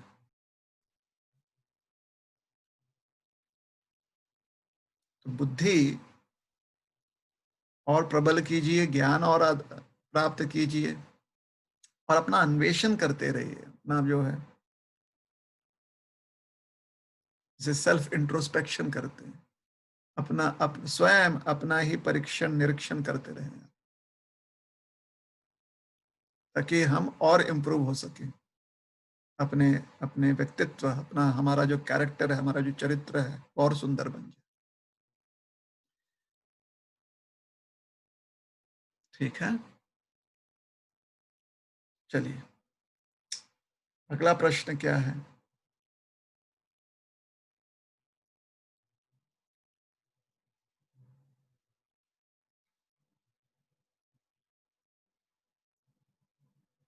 भोग वृत्ति के कारण मन जो है चंचल होता है, अनियंत्रित होता है, लेकिन व्याधि के कारण भी मन, उसे क्या कहते हैं, मन। देखिए, आज जो हमने चर्चा की ना, बहुत एडवांस लेवल की चर्चा थी। व्याधि, ये इसके बारे में जो चर्चा थी ये कई श्लोक पूर्व चर्चा हो गई है। जब अष्टांग योग की बात हो रही थी तो व्याधि संदर्भ चर्चा जो है वो आसन के साथ ही समाप्त हो गई। अगर आपको याद होगा, हमने कहा था कि आज के समय में शायद व्यक्ति जंगल में ना जा सके, समाज से दूर ना जा सके, इसलिए आपके घर में ही आप एक ध्यान कक्ष रख सकते हैं। और उस संदर्भ में हमने ये भी कहा था कि ध्यान कक्ष में जब आप प्रविष्ट होंगे तो यही विचार कीजिए कि अब संसार में कुछ भी हो जाए उससे हमारा संपर्क नहीं है। तो आपके शारीरिक मानसिक जो भी व्याधियां हैं, अपने ध्यान कक्ष के बाहर रखकर आना है। क्यों? दो चीज बताया था हमने उसके बारे में। एक, अगर उस चीज को आप ध्यान में लेकर आ जाओगे, अपने शारीरिक व्यथा या मानसिक व्यथा को आप ध्यान में लेकर आ जाओगे, तो उन व्यथाओं के संदर्भ में आप कुछ नहीं कर पाते, क्योंकि संसार वैसे की वैसे ही रहने वाली है। ध्यान से वो व्यथा जाने नहीं वाली है। ध्यान करके सोचिए, शरीर की व्याधि है तो उसके लिए तो औषधि लेनी पड़ेगी ना। और मन की अगर व्याधि है तो उसके लिए सही आपको उपदेश ग्रहण करने पड़ेंगे ना। तो ध्यान में जब आप बैठ रहे हैं उस समय ये दोनों कार्य तो सिद्ध नहीं होगा आपका। तो समय ध्यान में लगा रहे हैं, दोनों ही कार्य सिद्ध नहीं हो रहे हैं, तो बाहर के जगत का भी, संसार में भी कोई परिवर्तन नहीं आया, तो आपको लाभ नहीं मिला, आपका समय व्यर्थ गया। और ध्यान किस चीज पे करना है आपने? ध्यान में अगर आप बैठ रहे हैं तो अंतःकरण में आपको ध्यान लगाना है, वो भी आप नहीं कर पा रहे हो। तो जो चीज में आपका मन लगना चाहिए वो भी समय व्यर्थ गया, और जिस चीज में आपका मन लगा हुआ है उससे कोई अंतर नहीं आने वाला है, तो उस चीज के संदर्भ में भी समय व्यर्थ गया। तो बेसिकली वेस्ट ऑफ टाइम हो गया। तो ये चर्चा तो हमने पहले ही कर ली थी ना। अगर आप लोग कोई, आप आप लोग रोज सुन रहे हैं हमारे कथा को, हम जो रोज 6वें अध्याय पर जो है विश्लेषण कर रहे हैं, तो पहले ही चर्चा हो चुकी है कि ध्यान कक्ष में, ध्यान मुद्रा में स्थित होने के पूर्व हमें संसार से संपर्क उतने समय तक तोड़ना है, चाहे वो हमारे शरीर से संबंधित हो, हमारा जो संसार में जो रिश्तेदारियां उससे संबंधित हो, हमारे भोजन से संबंधित हो, किसी भी चीज से संबंधित हो। ध्यान में जब आप स्थित हो रहे हैं, इन सारे चीजों से मुक्त होकर स्थित होइए। यही विचार कीजिए कि अब मेरी दुनिया सिर्फ ध्यान वाली दुनिया है, कोई और दुनिया नहीं है। तभी ध्यान होगा। और इस ध्यान वृत्ति में आगे चलकर जो सूक्ष्म सूक्ष्म वृत्तियां रह जाती हैं, उसकी चर्चा आज के श्लोक में करें, क्योंकि अर्जुन ने प्रश्न पूछा है, ध्यान में जब व्यक्ति बैठता है तो उसका मन चंचल रहता है। चंचल मन के साथ ध्यान करना संभव नहीं है, अर्जुन कह रहे हैं। अर्थात अर्जुन जी ने आसन, प्राणायाम, ये सब जो है सिद्ध कर लिया है, उसके पश्चात मन की चंचलता की बात कर रहे हैं। ये नव शिक्षा के मन की चंचलता की बात नहीं कर रहे हैं यहाँ पे अर्जुन जी। जिस व्यक्ति ने थोड़ा अभ्यास किया हुआ है, उस व्यक्ति के मन की चंचलता की बात कर रहे हैं। क्योंकि अर्जुन क्या कह रहे हैं? वायुरिव दुष्करम, वायु की गति को रोकना संभव है। बताइए, नव शिक्षा के लिए कहां से वायु की गति को रोकना संभव है? वायु का प्रवाह कौन सा नव शिक्षा शिक्षा व्यक्ति रोक सकता है? कोई नियोफाइट व्यक्ति, कोई प्रारंभिक जो साधक होता है, वो कर पाएगा ये काम? तो अर्जुन जी वायु के प्रवाह को रोकने में अभ्यस्त हैं, इतना अभ्यास कर लिया है। फिर वो अपने मन की चंचलता की चर्चा कर रहे हैं। तो संदर्भ बिल्कुल अलग है, ठीक है ना? तो हमारा आप सबसे बड़ा नम्र निवेदन है, संदर्भ संबंधित जिज्ञासा करनी चाहिए। संबंधित जिज्ञासा। नहीं तो फिर से वापस एबीसीडी से शुरुआत करनी पड़ेगी ना हमें। ठीक है, आप में से कुछ श्रोतागण जो हैं शायद आज पहली बार जुड़े हुए हैं। पहली बार जुड़े हैं तो शायद आपके मन में जिज्ञासा आ जाइए। तो आपसे निवेदन है कि शुरुआत से 6ठे अध्याय पर जितने भी प्रवचन दिए गए हैं, श्रृंखला पूर्वक उसे सुनिए। क्योंकि भगवान भी जब उपदेश कर रहे हैं तो उसमें कंटिन्यूअम है, कंटिन्यूटी है उसमें। तो वही कंटिन्यूटी जो है, जब हम आ, श्लोक प्रति श्लोक विश्लेषण कर रहे हैं, तो कंटिन्यूटी रहने वाला है। तो अगर फिर से हम शुरुआत करेंगे तो सोचिए, हमें फिर से जो है 8-10 घंटे की का ज्ञान वापस पुनः देना पड़ेगा ना।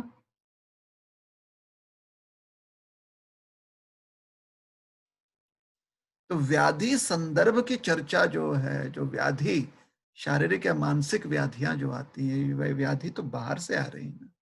बाहर के जगत से हम संपर्क कर रहे हैं तभी ना व्याधि आती है। अगर व्याधि शब्द से जो आप सूचित करना चाहते हैं वो हम सही समझ रहे हैं, तभी ना व्याधियां आती हैं। लेकिन यहाँ पर मन की चंचलता जो है, बाह्य जगत के संपर्क के बारे में नहीं कहा जा रहा। हमने आज प्रवचन में यही कहा था ना कि सोचिए आपने इंद्रियों पर दमन कर लिया है, मन की जो अ,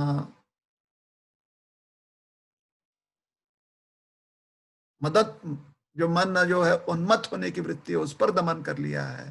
बुद्धि जो कुतर्क करती है या अंतहीन तर्क करती है उस पर दमन कर लिया। फिर भी दुष्प्राप कह रहे हैं भगवान।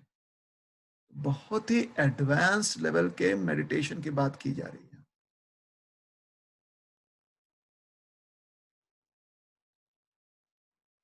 ठीक है ना?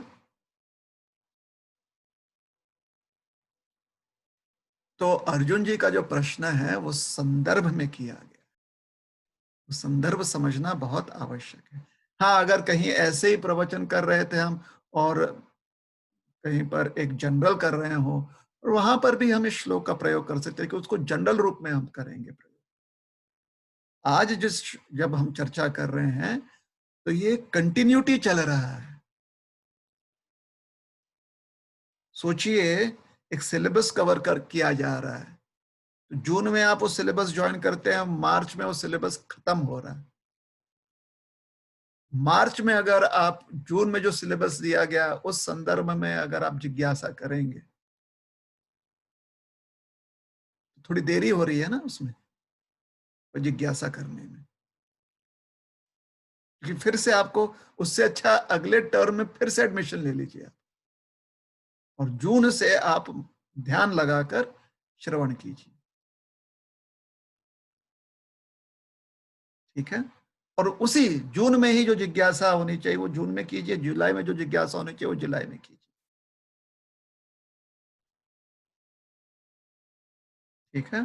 तो अगर हमें ये प्रश्न ठीक से समझ में आया है, व्याधि संदर्भ में आप जो कह रहे हैं विक्षेप जो डिस्ट्रैक्शन होते हैं, अगर ठीक से समझ में आया है, उस संदर्भ में यम नियम की प्रणाली, खाने पीने में जो है आप जो है ध्यान दीजिए, आराम, निद्रा, जागरण, इसमें आप जो है डिसिप्लिन ले आए। ये सारी चर्चा हो चुकी है ना हमारी।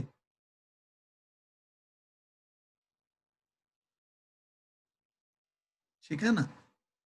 इसमें आयु से कोई अंतर नहीं पड़ता। सोचिए कोई जवान है तो उसके लिए आसान हो जाएगा, सोचिए कोई वृद्धावस्था में,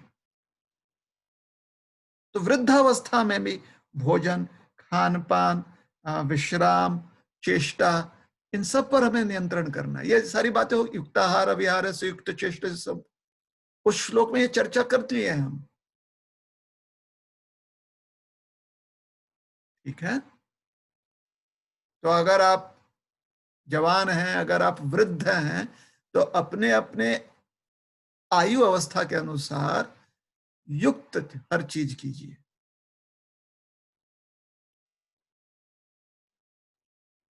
युक्त रूप से करेंगे तो आयु के अनुसार जो भी व्याधियां हैं वो या तो कम हो जाएंगी या खत्म हो जाएंगी।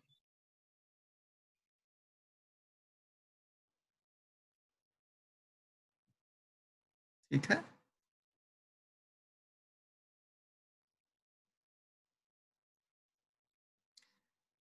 आज जो हमने चर्चा की वो इससे कहीं आगे प्रगति कर लिया व्यक्ति ने ध्यान योग में, और उसे उस समय कौन से विक्षेप आते हैं उसके संदर्भ में किया। ठीक है ना? तो उस समय भोग वृत्ति रह जाती।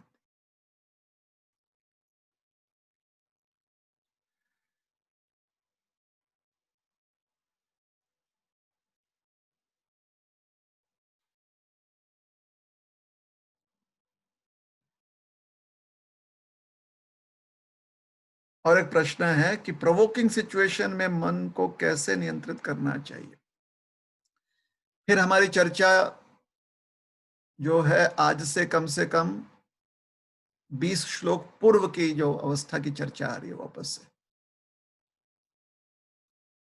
अगर आप ध्यान कक्ष में ध्यान ग्रहण करने जा रहे हैं तो प्रोवोकिंग सिचुएशंस और उन सिचुएशंस के जितने भी आपके मन में दुविधा है, आपके मन में दुख है, क्लेश है, पेन है, वो सब ध्यान कक्ष के बाहर छोड़कर आए। सोचिए जैसे कि आप परीक्षा लिखने जा रहे हैं, एग्जामिनेशन हॉल में, तो उस समय क्या आप सारे प्रोवोकिंग सिचुएशंस को याद रखते हैं? नहीं रखते हैं आप। सोचिए आप इंटरव्यू देने जा रहे हैं, उस समय क्या आप प्रोवोकिंग सिचुएशंस को ध्यान में रखते हैं? नहीं रखते हैं आप। अब क्या सोचते हैं कि नहीं अभी खाली इंटरव्यू पे ध्यान देते हैं, इंटरव्यू के बाद फिर सोचेंगे।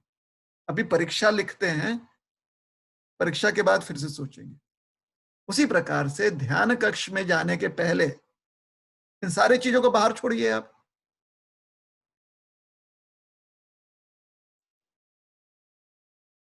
और करना क्या है इन चीजों के साथ व्यवहार कैसे करना है प्रोवोकिंग सिचुएशन को, ये हमारे पहला जो प्रश्न आज पूछा गया उसके संदर्भ में ही है।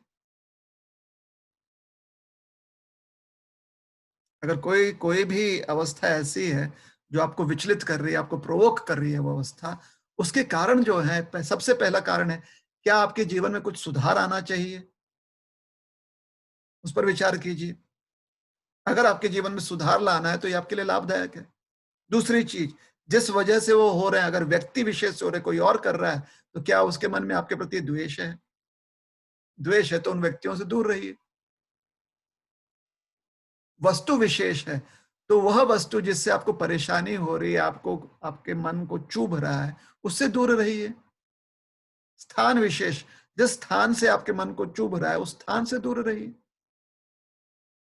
और तीसरी चीज, अगर व्यक्ति विशेष है, आपके मन में किसी के प्रति द्वेष है, इसलिए जो भी वो चीज करता है वो आपको प्रोवोक करता है, तो अपने मन से द्वेष निकालिए। द्वेष के अलग अलग स्वरूप हो सकते हैं। आप द्वेष को कह सकते नहीं, द्वेष नहीं है, चिंता है हमारे मन में। तो व्यक्ति विशेष, वस्तु विशेष, स्थान विशेष अगर चिंता है तो दूर हो जाइए उन चीजों से। नहीं दूर हो सकते हैं तो सहना सीखिए, क्योंकि आप अपनी इच्छा से ना, आपकी कोई तो अभिलाषा है, इसलिए तो उन चीजों से आप दूर नहीं हो सकते।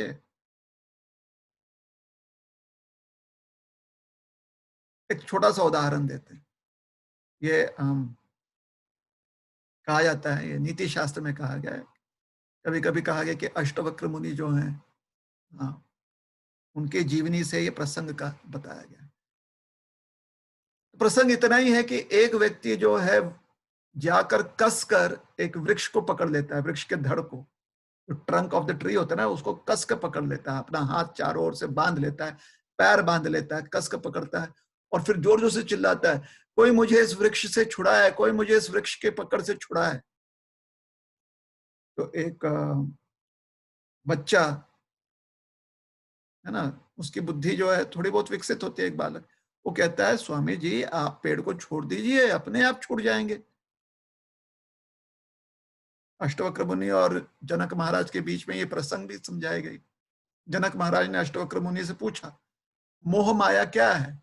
अष्टवक्र मुनि जाकर एक वृक्ष से चिपक गए और कहे कि कोई मुझे इससे छुड़ा है, कोई इससे छुड़ा है। जनक महाराज ने कहा, मुनिवर आप अपना हाथ खोल दें, अपने आप छूट जाएंगे। उसी प्रकार से अष्टवक्र मुनि ने कहा, वही, अगर आप दुनिया में जो आपकी अभिलाषाएं हैं उसको आप छोड़ देंगे तो अपने आप मोह माया खत्म हो जाएगी। तो प्रोवोकिंग सिचुएशंस तभी होते हैं जब हमारे मन में कुछ इच्छा होती है। आप इच्छा करो, 10 लोग और इच्छा करें, तो कोई ना कोई तो आपको प्रोवोक करेगा, क्योंकि हर हर कोई अपनी अपनी इच्छा अलग अलग कर रहा है। आपको कोई प्रोवोक करेगा, आप किसी के लिए प्रोवोकिंग हो जाएंगे। कार्य सिद्ध करना, अपना काम सिद्ध करना है, तो वहां पर सहन शक्ति, सहनशील हो जाए। नहीं हो सकते हैं, सहने से आपके सहनशीलता से कहीं अधिक हो रहा है, तो कहीं और चले जाएं, कहीं और उस इच्छा को व्यक्त करने का प्रयास करें, वहां पर मेहनत करें। जहां पर और कहीं जाएंगे तो वहां पर शुरू शुरू से करनी पड़ेगी आपको मेहनत, लेकिन कम से कम आपका मन जो पीड़ित हो रहा है वो तो शांत हो जाएगा। तो अलग अलग तरीके हैं इसको हैंडल करने का। योग्य तरीका आप खुद ढूंढ लीजिए, अपने बुद्धि का प्रयोग कीजिए और खुद योग्य तरीका ढूंढ लीजिए। या तो उस व्यक्ति, वस्तु, पदार्थ विशेष से दूर हो जाए, या आपके अपने मन का जो भी दुर्भाव है वह दूर कर दें, या फिर अगर आपको लगता है कि आप में कुछ सुधार होनी चाहिए तो अपने आप में सुधार ले आए। और ये सारी चीजें नहीं हो सकती तो सहनशील हो जाए। अब आप जो है अपना अपना जो भी आपको युक्ति पसंद आए उस युक्ति का प्रयोग कीजिए, अपने बुद्धि का प्रयोग कीजिए। ठीक है ना? वृक्ष को पकड़कर आप चिल्लाएंगे कि मुझे मुक्त करो, मैं बंध गया इस वृक्ष से, तो ये इल्यूजन है, ये मोह है। इसलिए प्रोवोकिंग सिचुएशन को पकड़कर आप प्रोवोक हो रहे हैं, तो फिर सहनशील हो जाइए, क्योंकि आपने पकड़ा हुआ है सिचुएशन। या तो छोड़ दीजिए उस सिचुएशन को, त्याग दीजिए उसे। ठीक है? तो इसकी चर्चा बहुत पहले हो चुकी है ना? कब हमने की थी इसकी चर्चा? जब बताया गया था कि मन को नियंत्रित करने के लिए ध्यान जरूरी है। ध्यान के लिए जब आप बैठते हैं तो इन चीजों को आप त्याग दीजिए।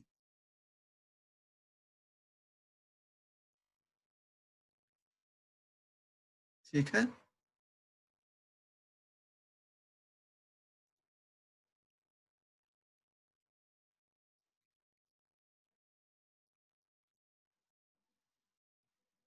चलिए,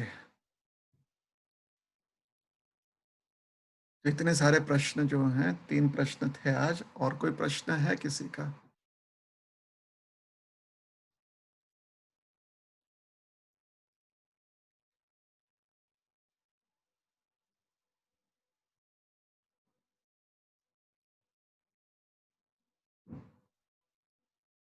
नहीं। अपना अभिप्राय ज़रूर लिख दीजिएगा। अगर आपको अ, कोई भी अगर प्रश्न है अ, और व्यक्तिगत रूप से आप हमें पूछ लीजिएगा, ताकि अ, वह प्रश्न जो है अगर पूर्व चर्चा से संबंधित हैं, तो समय बहुत चला जाता है, बहुत लोग जो हैं जुड़े रहते हैं, कुछ लोगों को रिपिटिटिव लगेगा। तो आप व्यक्तिगत रूप से पूछ सकते हैं। जो जितने भी लोग हमसे व्यक्तिगत रूप से पूछे हैं, अ, आप लोग जो हैं प्रमाण दे सकते हैं कि हमने सबके जितने भी आपके संदेह हैं, उसको संदेह निवारण करने का प्रयास किया है।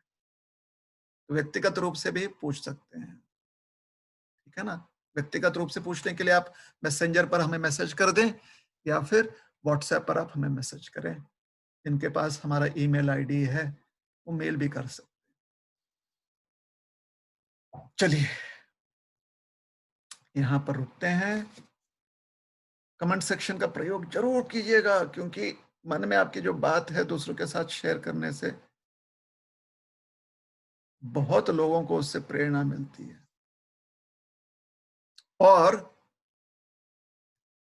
अगर आपको लगता है कि आज हमने जो डिस्कस किया है किसी और की मदद आ सकती है, तो शेयर कीजिए, इसे फॉरवर्ड कीजिए, इसे डाउनलोड कर कर शेयर कीजिए, जैसे भी आपका मन करे, है ना? कोई भी अच्छी बात है तो उसे आगे हम शेयर कर सकते हैं। तो चलिए, यहाँ पर रुकते हैं। बहुत बहुत धन्यवाद। ग्रंथराज श्रीमद् भगवत गीता की जय। श्रील प्रभुपाद की जय। हरे कृष्ण।